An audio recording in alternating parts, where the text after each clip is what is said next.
আফগানিস্তানের পর ইরাকেও অভিযান সমাপ্তির ঘোষণা দিলেন জো বাইডেন। রণক্ষেত্রে থাকবে না মার্কিন সেনারা। অভ্যুত্থান নয়, সংবিধান অনুসারেই পার্লামেন্ট বিলোপ হয়েছে তিউনিসিয়ায়, দাবি প্রেসিডেন্টের। লেবাননের নতুন প্রধানমন্ত্রী মিকাতি। আসাম মিজোরাম সীমান্ত সংঘাতে নিহত 6 পুলিশ সদস্য, 2 রাজ্যের বাকযুদ্ধ। আজ মুখোমুখি বৈঠক মোদি মমতার।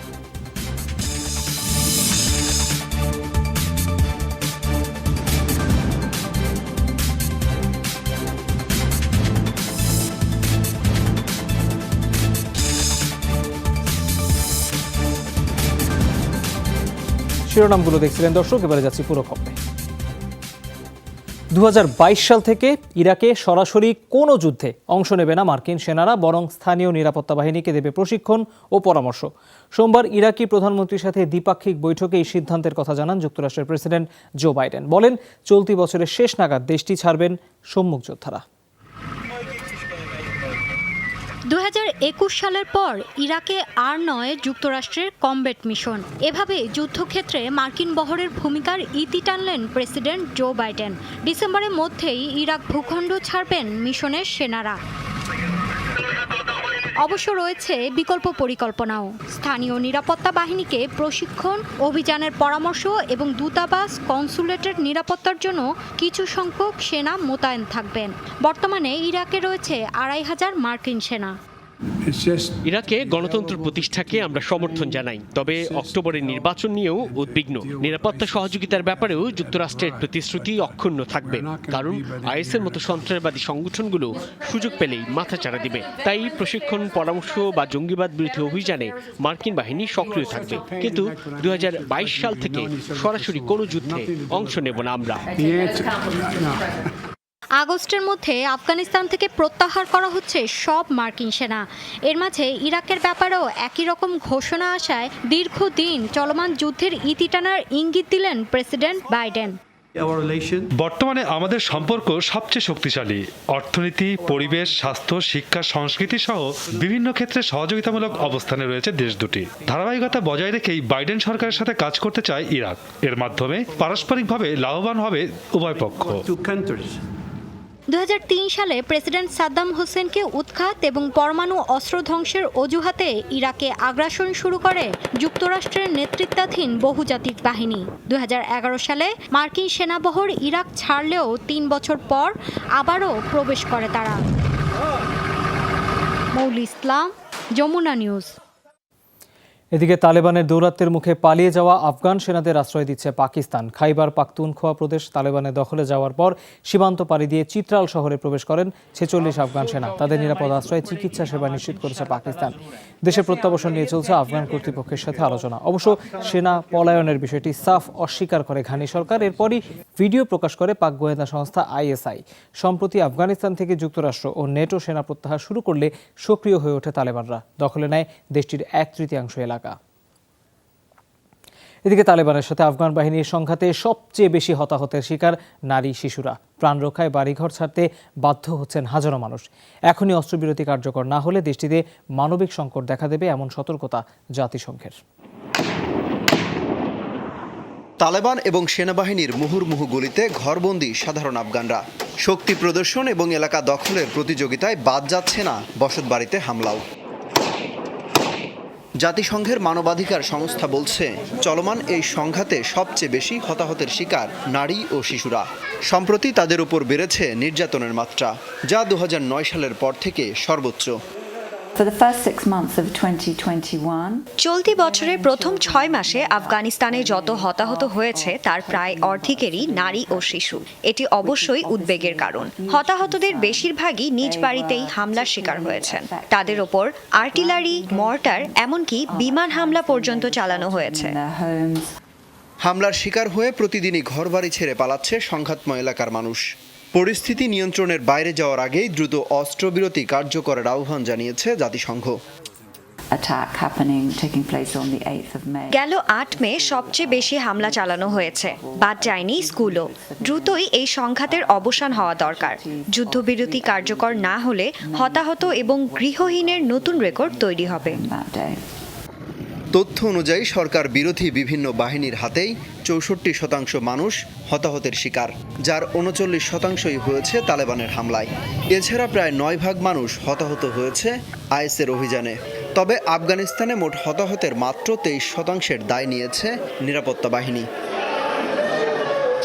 অমিত হাসান রবিন, যমুনা নিউজ। চীনে অন্যায় নিপীড়ন চালাচ্ছে যুক্তরাষ্ট্র। শিগগিরই নিষেধাজ্ঞা প্রত্যাহার এবং শুল্ক যুদ্ধ বন্ধের তাগিদ দেন পররাষ্ট্রমন্ত্রী ওয়াং ই।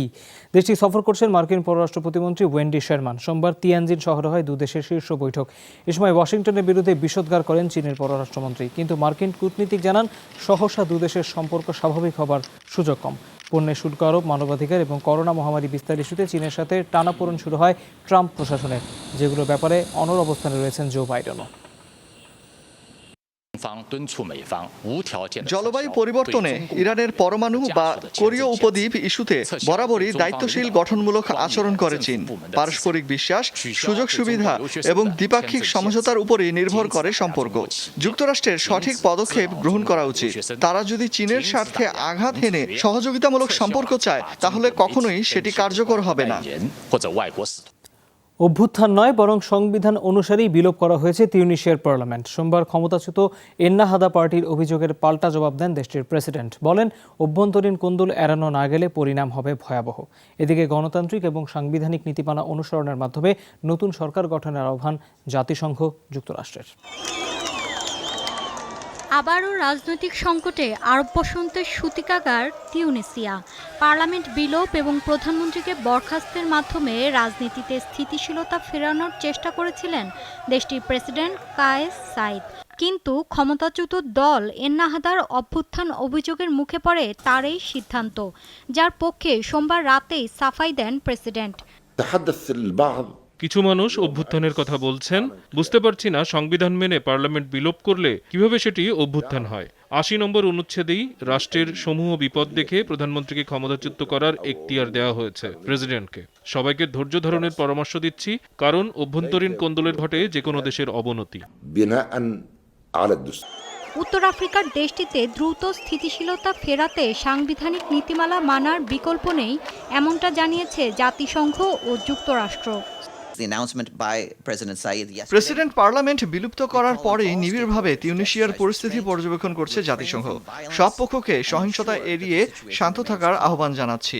আলোচনা ছাড়া ঐক্যমতে পৌঁছানো অসম্ভব, কারণ দীর্ঘদিন ধরেই রাজনৈতিকভাবে নড়বড়ে অঞ্চলটি। নতুনভাবে সংঘাত ছড়ালে সেটি নিয়ন্ত্রণ করা কষ্টকর হবে। অর্থনীতিকে গতিশীল করা, করোনা মহামারী মোকাবেলা এবং জনগণের জীবনমান উন্নয়ন করাই তিউনিসিয়ার প্রশাসনের মূল লক্ষ্য হওয়া উচিত। শীর্ষস্থানীয় নেতাদের সাথে নিয়মিত যোগাযোগ রাখছে পররাষ্ট্র মন্ত্রণালয় এবং হোয়াইট হাউস। সংবিধান অনুসারে গণতন্ত্র সমুন্নত রাখার উপরই জোর দিচ্ছি আমরা। ২০১১ সালে আরব বসন্তের ধাক্কায় স্বৈরশাসক বেন আলীর পতন ঘটলেও তিউনিসিয়ায় আর ফেরেনি রাজনৈতিক, সামাজিক, অর্থনৈতিক স্থিতিশীলতা। উল্টো ৮ বার পরিবর্তন হয়েছে প্রধানমন্ত্রী। করোনা মহামারীর মধ্যে ঘোলাটে পরিস্থিতিতেই ক্ষোভের বহিঃপ্রকাশ ঘটল রোববার। মৌলি ইসলাম, যমুনা নিউজ। সুন্নি নেতা ও ধনকুবের নাজিব মিকাতিকে প্রধানমন্ত্রী হিসেবে মনোনীত করল লেবাননের পার্লামেন্ট। ১১৮ আইন প্রণেতার মধ্যে ৭২ জনই তাকে সমর্থন দেয়। শর্ত, নির্দিষ্ট সময়ের মধ্যে সরকার গঠন করতে হবে, নতুবা সাংবিধানিকভাবে পদচ্যুত হবেন তিনি। এরই মধ্যে ধর্মগোষ্ঠী নির্বিশেষে রাজনৈতিক দলগুলোর সাথে আলোচনায় বসার কথা জানিয়েছেন তিনি। এর আগে আরও ২ বার প্রধানমন্ত্রীর দায়িত্ব পালন করেন নাজিব মিকাতি।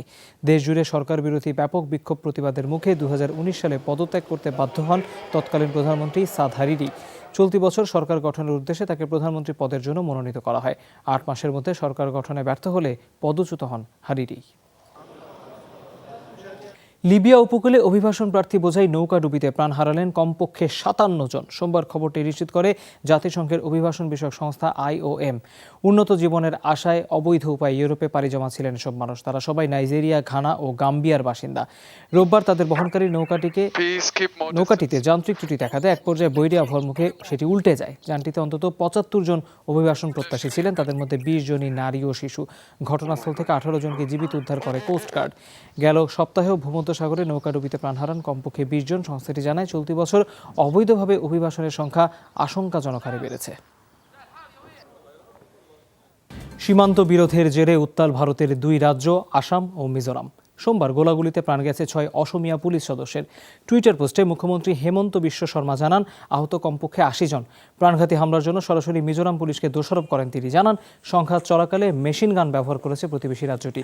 অভিযোগ, লায়লাপুরে সংরক্ষিত বনাঞ্চল ধ্বংস করে সড়ক এবং সেনা ব্যারাক বানাচ্ছে মিজোরাম।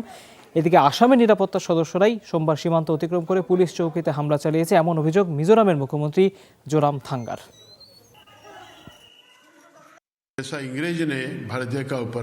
মিজোরাম সীমান্ত থেকে প্রথমে ইট পাথর ছুড়ে অস্থিরতা তৈরির চেষ্টা করা হচ্ছিল। তারপর কিছু বুঝে ওঠার আগেই শুরু হয় এলোপাথাড়ি গুলিবর্ষণ। জালিয়ানওয়ালাবাগে যেভাবে ব্রিটিশরা ভারতীয়দের হত্যা করেছিল, এ যেন সেই ঘটনারই পুনরাবৃত্তি। ঘটনাস্থলে প্রাণ হারান 6 পুলিশ সদস্য, আহত হন অনেকে। আসাম পুলিশ বল প্রয়োগের মাধ্যমে সীমান্তে ঢুকে পড়ে, একই সাথে হামলা চালায় আমাদের পুলিশ চৌকিতে, জ্বালিয়ে দেয় নিরাপত্তা বাহিনীর বেশ কিছু গাড়ি। ভাইরেংতে ও লাইলাপুর এলাকায় রীতিমতো ধ্বংসযজ্ঞ চালায় আসাম পুলিশ। নির্যাতনের শিকার হন বহু বেসামরিক মানুষ। পশ্চিমবঙ্গে সংখ্যাগরিষ্ঠ জয়ের পর প্রথমবার ভারতীয় প্রধানমন্ত্রী নরেন্দ্র মোদীর সাথে বৈঠকে বসছেন মুখ্যমন্ত্রী মমতা ব্যানার্জি। ভারতীয় গণমাধ্যম বলছে, চলমান বিভিন্ন ইস্যুতে আলোচনা হবে এই দুই নেতার। এরই মধ্যে রাজ্যের ঋণ, ভ্যাকসিনের যোগান বৃদ্ধি এবং পেট্রোলের দাম কমানোর বিষয়ে প্রধানমন্ত্রী মোদীকে চিঠি দিয়েছেন মমতা। প্রোটোকলে না থাকলেও ধারণা করা হচ্ছে পেগাসাস কাণ্ড বা ফোনে আড়িপাতা সংশ্লিষ্ট বিষয় নিয়ে মোদীকে তোপের মুখে ফেলতে পারেন পশ্চিমবঙ্গের মুখ্যমন্ত্রী। এছাড়া কৃষক আন্দোলনও উঠতে পারে আলোচনায়। 2024 সালে লোকসভা নির্বাচনে বিজেপিকে হটাতে বড় বিরোধী জোট গঠনের গুঞ্জনের মধ্যেই হচ্ছে এই বৈঠক।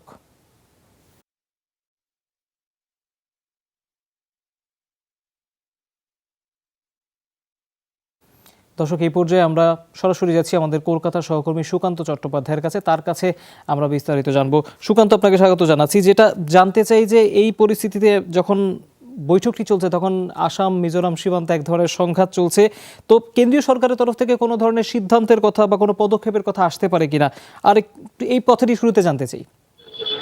দেখুন, ইতিমধ্যে কিন্তু স্বরাষ্ট্রমন্ত্রী তিনি কিন্তু আসামের মুখ্যমন্ত্রী হিমন্ত বিশ্ব শর্মা তাকে কিন্তু সেখানে পাঠিয়েছেন এবং তিনি কিন্তু দুই রাজ্যের সীমান্ত পরিদর্শন করেছেন। আগামীকাল এটা নিয়ে কিন্তু দিল্লিতে উচ্চ পর্যায়ে বৈঠক হবে দুই রাজ্যের সীমান্ত নিয়ে। এই যে 164 কিলোমিটার যে সীমান্ত রয়েছে মিজোরাম এবং অসমের, এখানে কিন্তু অনুপ্রবেশ নিয়ে, অর্থাৎ এক রাজ্যের মানুষ অন্য রাজ্যে চলে যাচ্ছেন, এই অনুপ্রবেশ নিয়ে কিন্তু মূল সমস্যা। সেটা নিরসনের জন্য কিন্তু কেন্দ্রীয় স্বরাষ্ট্রমন্ত্রী যেমন আসামের মুখ্যমন্ত্রীর সাথে কথা বলেছেন, তেমন কিন্তু মিজোরামের মুখ্যমন্ত্রীর সাথেও কথা বলেছেন। দুটি পর্যায়ে কিন্তু আলোচনা চলছে এই মুহূর্তে। সুকান্ত, আরেকটি বিষয় জানতে চাই, সেটি হচ্ছে যে পশ্চিমবঙ্গের নির্বাচন নিয়ে আমরা বেশ উত্তপ্ত পরিস্থিতি দেখেছিলাম বিজেপি এবং তৃণমূল কংগ্রেসের সাথে। এমন একটি বাস্তবতায় ঠিক নির্বাচনের পর নরেন্দ্র মোদী এবং মমতা ব্যানার্জি আজকে বৈঠকে বসতে যাচ্ছেন।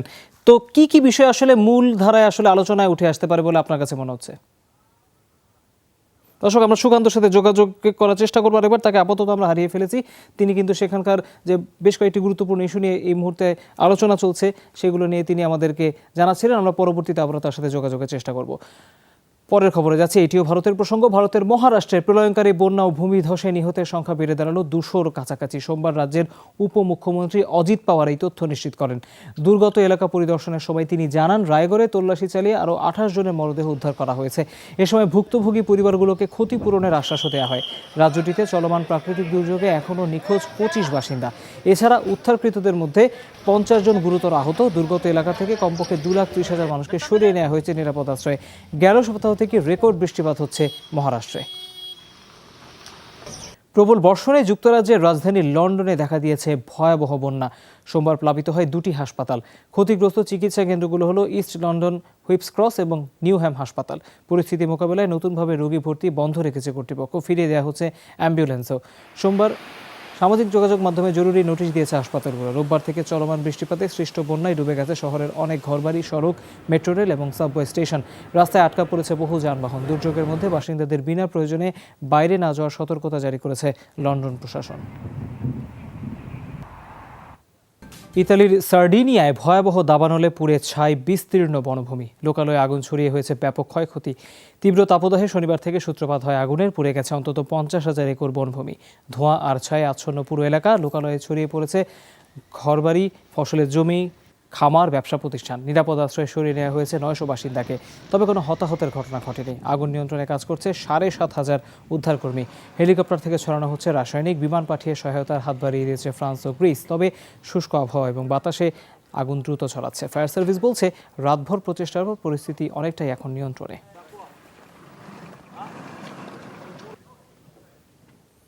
উপকূলে আটকে পড়া জাহাজ থেকে রাসায়নিক ছড়িয়ে পরিবেশ বিপর্যয়ের শঙ্কা দেখা দিয়েছে পাকিস্তানে।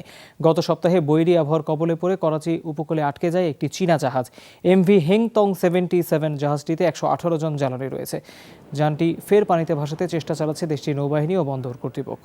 নোটিশ পাঠিয়েছে মালিকপক্ষকেও। তবে 15 আগস্টের আগে উদ্ধার অভিযান চালানো সম্ভব নয় বলে সাফ দাবি তাদের। পরবর্তীতে জ্বালানি সরিয়ে নিতে আবারও নোটিশ দেয় পাকিস্তান। এদিকে ক্ষতিগ্রস্ত জাহাজের ট্যাঙ্কার থেকে বিপুল রাসায়নিক পানিতে ছড়িয়ে পড়ার আশঙ্কা কর্তৃপক্ষের। ঘটতে পারে পানি দূষণও। ক্ষতিগ্রস্ত হওয়ার আশঙ্কা সামুদ্রিক জীববৈচিত্র্যের। এর আগে 2003 সালে করাচি বন্দরে একটি জাহাজ থেকে তেল ছড়িয়ে সামুদ্রিক পরিবেশ ব্যাপকভাবে ব্যাহত হয়।